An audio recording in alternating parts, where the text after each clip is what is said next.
Si Dr. Jose Rizal ay ang pambansang bayani ng Pilipinas na patuloy nagbibigay inspirasyon sa ating mga Pilipino, lalong-lalo na sa makabagong panahon. Ang kanyang mga akda na No Limitangere at El Filibusterismo ay naglalaman ng mga mensahe na nagpapakita ng kanyang malalim na pag-unawa sa kalagayan ng Pilipinas noong panahon ng Kastila. Kabataan ng pag-asa ng bayan. Iyan ang isa sa mga linya ni Rizal na hanggang sa ngayon ay nakatatak pa rin sa isipan ng buong sambayanan. Sa kasalukuyang panahon, maraming aspeto ng buhay at lipunan sa Pilipinas ang naapektuhan ng idea ni Rizal. Ang kanyang pagsusuri sa mga suliranin ng lipunan, ang kanyang pagtutol sa katiwalian at pang-aabuso sa kapangyarihan, at ang kanyang paninindigan para sa kalayaan at katarungan ay patuloy na nagbibigay inspirasyon at gabay sa mga Pilipino sa pagharap sa mga hamon ng ika-21 siglo. Ngunit ang tanong, ano nga ba ang dapat tularan ng mga mag-aaral sa ika-21 siglo mula kay Rizal? Si Dr. Jose Rizal ay ang ating pambansang bayani ng Pilipinas na lumaban at nagpakita ng pagpapahalaga sa edukasyon. Kabilang siya sa mga kilalang ilustrado na ginamit ang edukasyon bilang sandata sa pakikipaglaban sa kalayaan at katarungan ng bansa. Sa pamamagitan ng kanyang mga akda at mga gawa, naipamulat niya ang kahalagahan ng edukasyon sa pagbabago ng lipunan. Isinulat ni Rizal ang sulating "Through education, our motherland receives light", na nagpapakita na ang edukasyon ay nagbibigay ng lakas at kapangyarihan sa isang bansa. Naniniwala si Rizal na sa pamamagitan ng edukasyon, maaaring labanan ang kahirapan, kawalan ng katarungan, at iba pang mga problema sa lipunan. Sa ika-21 siglo, ang edukasyon ay nagiging higit na mahalaga at kritikal. Sa isang mundo na puno ng teknolohiya at impormasyon, ang edukasyon ay nagiging higit na komplikado. Ito ang kinakaharap ng mga mag-aaral ngayon, na kung paano mapanatili ang kanilang pagmamahal sa edukasyon sa kabila ng mga pagbabago at hamon ng ika-21 siglo. Ang mga mag-aaral ay kinakailangang matuto ng mga bagong kasanayan at kaalaman na hindi lamang nakasentro sa akademiko, kundi pati na rin sa mga praktikal at pang-araw-araw na buhay. Ang edukasyon ay hindi natatapos sa paaralan. Sa isang mabilis na nagbabagong mundo, mahalaga na patuloy tayong natututo. Ang pagpapahalaga sa pagkakaroon ng kritikal na pag-iisip ay magbibigay daan para sa patuloy natin na pagmamahal sa edukasyon. Sa makabagong panahon, patuloy nating gamitin ang mga aral ni Rizal. Gawing sandata ang ballpen at tinta sa pagpalaganap ng tamang impormasyon at makapagsulat ng kritikal na sulatin sa balikong sistema ng gobyerno. Bilang isang Tiyupidian at iskolar ng bayan, tungkulin natin na tumulong sa bayan at maging bahagi ng pag-unlad ng ating bansa. Sa ganitong paraan, patuloy nating binubuhay ang diwa ni Rizal sa ating mga puso at isipan. Gaya nga ng sabi ni Rizal, ang kabataan ang pag-asa ng bayan. Si Rizal ay isang simbolo ng nasyonalismo, pagmamahal at sakripisyo para sa bayan. Ang pagmamalasakit ni Rizal sa kapwa niya Pilipino ang nag-udyok sa kanya ng mga ibang bansa.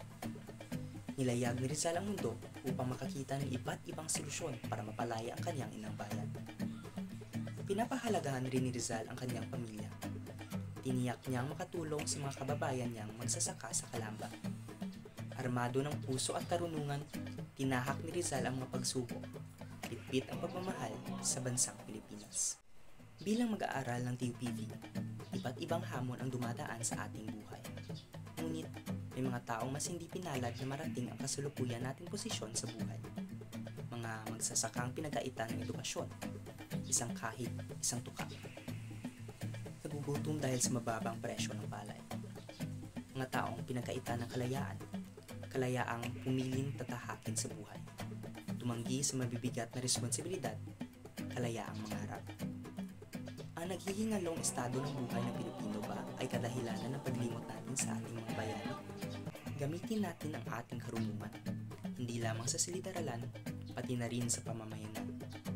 Mga imbensyon na makakatulong sa magsasaka at magpapalaganap ng impormasyon tungkol sa makabagong pagsasaka. Tulungan natin ang ating mga kababayan hindi makaraos sa estado ng kanilang mga buhay. Paintindihin sa kanila ang importansya ng edukasyon. Tulungan natin silang makahanap ng angkop ng mga trabaho. Sabagat dito natin maiintindihan na si Jose Rizal ay hindi lamang bayani sa isang pahina ng libro. Sapagkat si Jose Rizal ay ang bawat Pilipino. Ang mga inhinyero ng TUPV ay hindi lamang para sa kabataan, kung hindi para sa bayan. Bata pa lamang si Rizal ay nailantad na sa kanya ang mga pandarayuhang wika na ginagamit sa panahon niya. Bukod pa riyan, ay madami ding mga lakbayin si Rizal sa labas ng Pilipinas.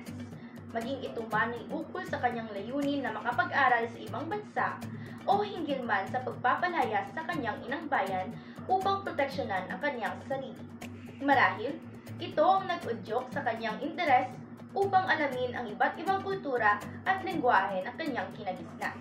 Sa kasalukuyang panahon, malawak ang paggamit ng mga gadgets at pagsaserve sa internet at isa ito sa epektibong paraan upang malaman kung ano-ano ba ang mga kultura ng ibang bansa. Ngunit tila labis ang pagtangkilik nating mga Pilipino sa dayuhang kultura sa puntong nagiging banta na ito sa sarili nating pagkakakilanlan. Hindi masama ang pagiging multikultural, bagkus ito pa ang magiging daan sa pagkuha ng mga makabagong ideya at pamamaraan. Bilang isang estudyante ng Teknolohikal na Universidad ng Pilipinas, magagamit natin ang kaalamang nakalap sa ating larangan sa industriya at makatutulong sa pag-unlad ng ating bansa. Namangha si Rizal sa ibang kultura, ngunit mahal niya ang Pilipinas. Sa huli, nanaig pa din ang kanyang pagiging makabayan sa kabila ng kaalaman niya sa ibang bansa at iyon ang dapat nating tularan. Sa kabuuan, ang diwa at mga aral ni Dr. Jose Rizal ay malinaw na patuloy na nagbibigay inspirasyon at gabay sa mga kabataan at maging sa mga mamamayan ng ika-21 na siglo.